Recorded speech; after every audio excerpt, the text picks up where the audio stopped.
But let's, everybody. Recording in progress.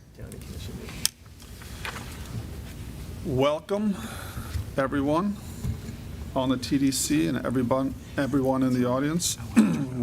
We'll call to order the May 22nd, 2024 meeting of the Tourist Development Council. We'll start with a roll call. I can do the roll. Commissioner Steele is away on vacation. Vice Chair Hermanson. Present. Julie Braga is here. Here. Alex. Present. Mayor Medina. Present. Dilesh. Here. Wayne. Here. Keith Winston. Here. Andrea Young. Here. All right. Full boat, save our chairman. We will review the agenda and ask that anybody with a conflict on any item on the agenda declare so now. Otherwise, we'll entertain a motion to approve the agenda. So moved. Second. We have a motion and a second. Motion by Keith Winston, second by Mayor Medina. All those in favor say aye. Aye. Any opposed? Hearing none, motion passes. Next, we will review the detailed minutes of our April 24th meeting and ask if there's any recommendations for corrections. If there are none, we'll entertain a motion to pass those minutes. So moved. Second. We have a motion by Ms. Young and a second by Mayor Medina. All those in favor say aye. Aye. Any opposed? Hearing none, motion passes. We'll hand it over to Peter to review some information. Thank you, sir. A couple of things. So on page 24 in your packet, the second to last page on the flip side is the TDP budget versus actual. We ended up missing what was the highest month of collections in history last March. We missed it by $24,000, so less than 1%. So a strong month, certainly from a TDT perspective. It's the second largest month in TDP history. So that was very interesting. We were, sort of waiting on bated breath for that month to come in and see what the numbers would be, and it didn't disappoint. Now looking to, thank you. Now looking to April. We are anticipating right now, looking at the STR numbers, about 2.25 to 2.5, somewhere between 2.25 and 2.5 million. Last year was 2.4, so I'm not sure if we'll quite get to 2.4. We'll have to see.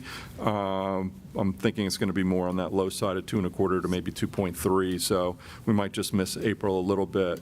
And then we've got a couple of weeks of STR data in for May, and it's looking pretty good so far. I think, as always, May is going to be determined by how strong Memorial Day weekend is. Other than that, we're tracking well with budgetarily. We're fine. We're in good shape. I don't have any real additional, unless there are any questions, I don't have any additional items related to my report for that. I can tell you in Cocoa Beach, April was flat. Month to date in May, we're pretty good, up north of 10% Good. on average on the properties I track. I think what's funny is we're opposite at the zoo, where we have more of a day tourist thing. We had a very strong April, and May's been down. So, I would agree with Keith. yeah, South County or Melbourne area, May is down. Yeah. So, In May. These delayed launches helped a lot up in Cocoa Beach and Cape Canaveral. Yeah. it used to help us down south too, but Yeah, well, not enough for compression. Okay, marketing committee report. So marketing, I know. I missed the meeting, so I'm going to defer to Peter. Yeah, I'll take it. So for marketing, we had 4 of the committee attend. Got some good questions and feedback. Mostly we're looking for input as we begin to build the plan for next year. The biggest input we received was some ideas for some promotional and social media campaigns, which we're looking at and going to figure out how to maybe incorporate those into some of our plans. But there was one of the discussions I thought was interesting was what can we do to push, if we had to pick a gap period to push, because obviously we always put a lot of money behind spring and summer, but if we had to push next fiscal year, which starts October 1st, where would we look? And we thought we would look a little bit more to January, February, because we think there's a lot more capacity there. And when you look at our competitive set, the beach destinations south of us and on the West Coast do really well in the winter, and we've seen some traction over the last couple of years with that. So our thought is maybe shifting some of that fall funding. You've got the elections happening in November, so October is not going to be a great month to really be in the media heavily. So we thought if we shifted some of those fall funds into maybe December, January to try to push January, February travel, that might be a good idea. So that's something we're looking at. We also got recently, I think, I might have talked about this before. We selected a partner to help us with our cellular device tracking. It's a company called Datafy. We just have been starting to look at some of the data in the Datafy system, and one of the things I was able to pull was our top source markets, which we've had every year, been able to get that. So we were able to pull that again, so we're starting to look through that and see if there's any markets that maybe stand out. The initial look at it, looks like there's a lot of the same, familiar names, but there may be one or two that are different. So we'll look at that as we begin to pull the plan together. And then just from a general marketing perspective, we're in May, our summer campaign marketing has begun now. It's about a $4 to $4.5 million campaign, so a pretty good sized campaign, bigger probably than we've had in the past. We did have some good amount of carry forward this past year, so we're utilizing that to push that summer window. And then I don't know if anybody saw the paper recently, but USA Today readers poll just came out, and Space Coast made the top 10 summer destinations. So that will be some nice PR for us that we hadn't previously anticipated. So that was a nice happening. Peter, I noticed in that article, not all of them were beach destinations. There were a bunch No, of, right. and there was one or two destinations I didn't even know. Right. It was sort of interesting. Cody, Wyoming, I think, Cody, Wyoming. John knows that one, but and that's a about place, it. some location, some area of Pennsylvania. Right. Maybe it was the Poconos. I just don't even know what. Yeah, so- yeah. The only reason Cody exists is so you can get to Yellowstone National Park. Okay, so it's Yellowstone essentially. It's the gateway, it's Got the it. eastern gateway to Yellowstone National That Park. explains it. Yeah, it would be nice if the paper teed it up that way, so. All right. Okay, thank That's you. it for marketing, sir. Excellent. Anything to report from Cultural Committee? Not much for cultural. Our next meeting is July 18th. Okay. Succinct report. Capital Facilities. So, I'm the chair. You're the chair, but we don't- haven't had any meeting. no, but I will say the guidelines were Yes. approved by the board for $1.7 million in potential capital funds. They don't all have to be awarded, but that's what's available to be awarded. I'm aware right now of 4 projects. One is Cape Canaveral Lighthouse will be coming back for more Keeper's cottages. If you remember, they've had come previously a few years back and gotten about $500,000 for putting museum artifacts into these keeper cottages that they built on the property of the lighthouse. I think they're wanting to do more of that. So that's one. The Space Force Foundation is an organization that runs the Sands History Center, which is on Port Canaveral property, and then there's also Hangar C and a few other old launch sites that they operate on the Space Force property. They're looking to do some things, including taking over the exploration tower that's at Port Canaveral, and they want to use that as a sort of a launch platform for not just the current museums, but they actually want to build a large-scale museum eventually. I don't think they're coming for that ask this time around. I think they're going to be asking for some funds to help with the exploration tower project, and I don't know what that number is or what that looks like, but I know they're interested, and we've been giving them some of the information about the guidelines and such. What are the other projects? There is a gentleman that is looking to build an Olympic-sized pool in Palm Shores that would be used for competitive swim meets and things like that. I think he was looking for some funding to help with that project. Again, I don't know what the amount will be, so that'll be interesting to see what that number is. Where in Palm Shores? I believe it is on the west side of US 1, right adjacent to US 1, south of Pineda, but I'm not sure exactly how far south, maybe a mile or so, mile and a half south of Pineda. Something in that area, it's right in that area.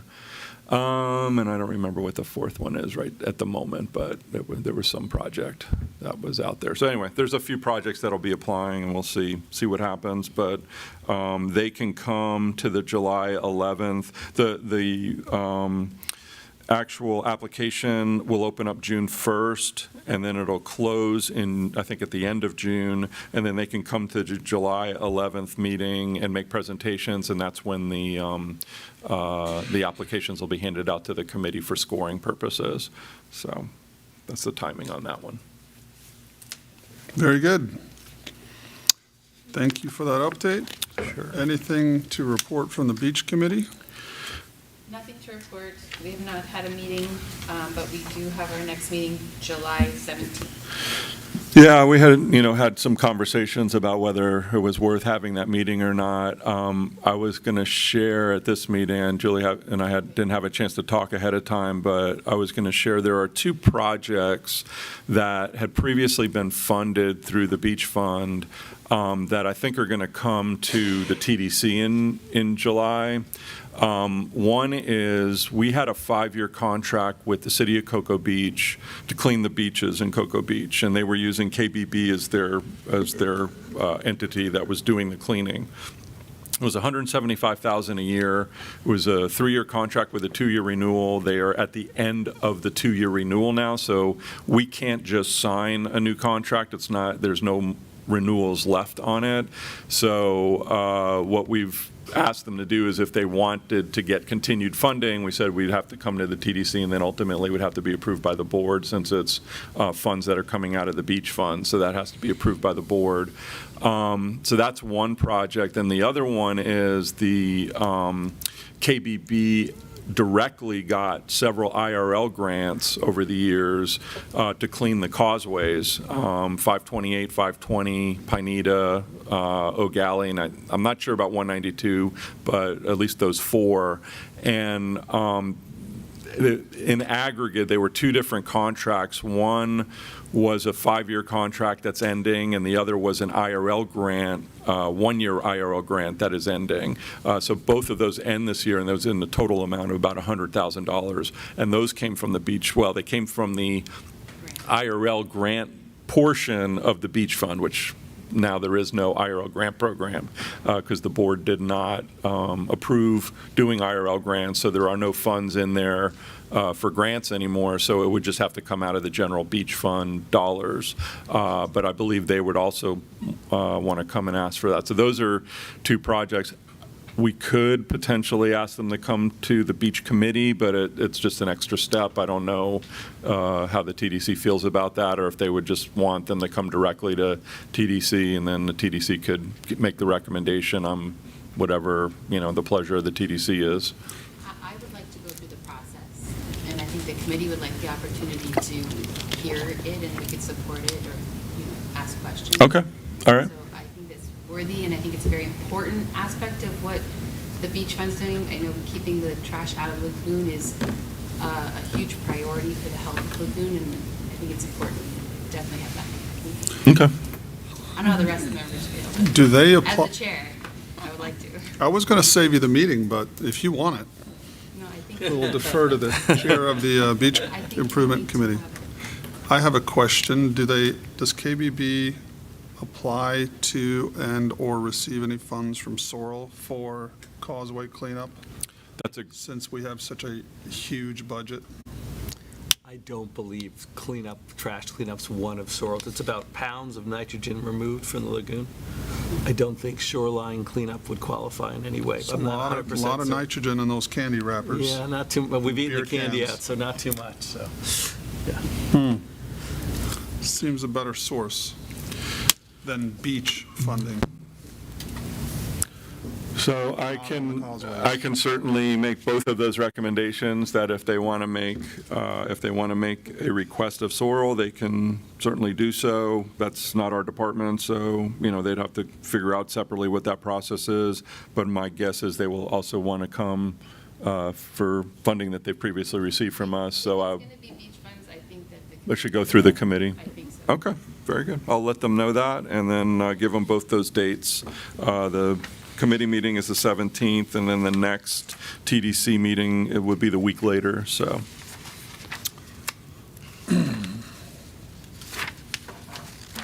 Anything else from beach? Nope. Sports Committee.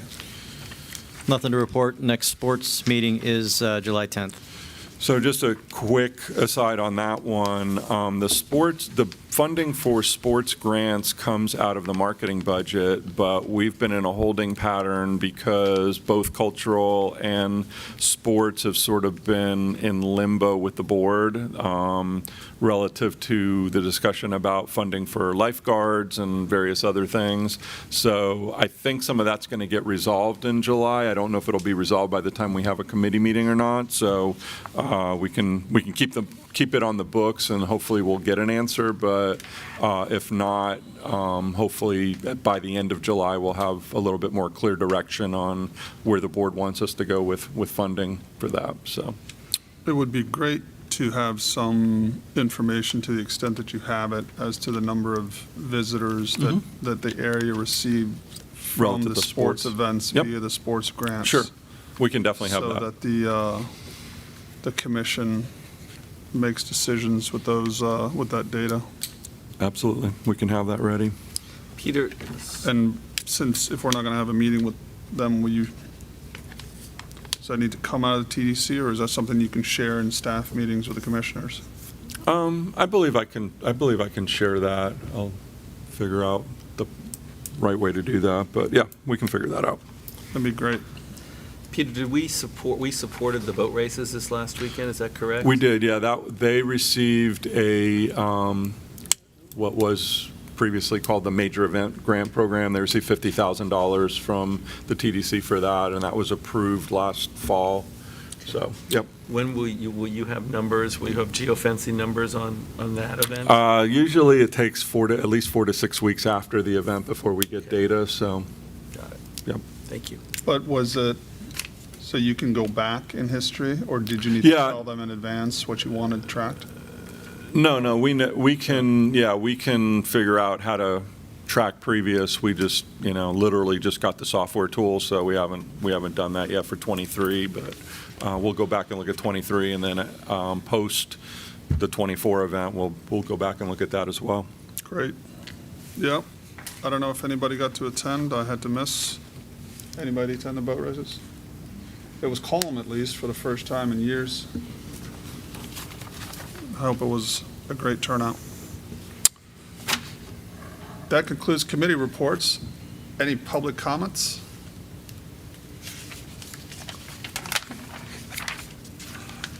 please line up at the podium, state your name and address. We will move on to board reports, and we will start with Julie. Anything to report to the board? I myself have nothing to report. Alex? Nothing any to report, Good sir. news? No? No.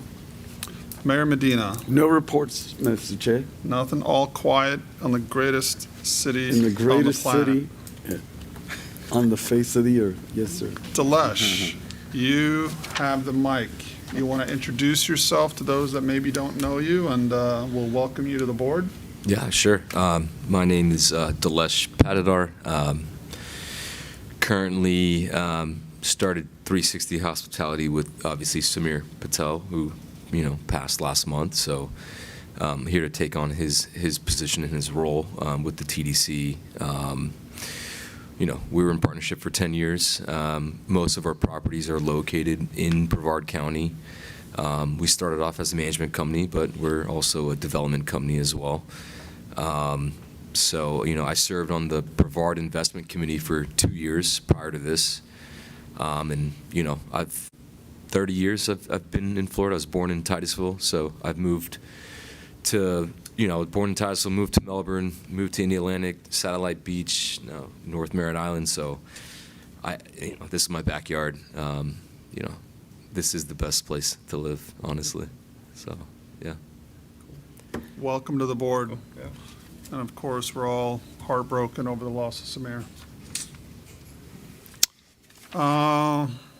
We have next Wayne. Anything to report from Titusville? Launches keep getting delayed, so Yeah, love those Stay last minute tuned. cancellations. cancellations, reschedules, cancellations again. Yeah, good, keep milking that. Keith, Nothing to report. nothing to report. All right, Andrea? No report. All right.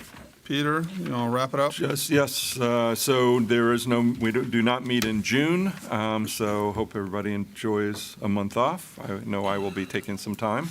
And then our next TDC meeting will be back upstairs on the third floor, the Florida Room, on July 24th at 2 p.m. Unless you really love this room, and then we look at maybe doing it again in this room, but other than that, we have the Florida Room booked for the rest of the year, so. But the circular table is better. Knights so of we the can all- Round Table. We all see each other. All right, it's a very efficient meeting. That's the leadership, clearly. We will adjourn. Move to adjourn. Thank you all for attending. The opinions expressed by any member of the public during any period of public comment do not necessarily reflect the views or opinions of the Board of County Commissioners of Brevard County, Florida, Space Coast Government Television, or the program sponsor, and are solely those of the presenter. The Board of County Commissioners of Brevard County, Florida, Space Coast Government Television, and the program sponsor hereby expressly disclaim any and all responsibility or liability for any defamatory or slanderous statements expressed by any member of the public during any such period.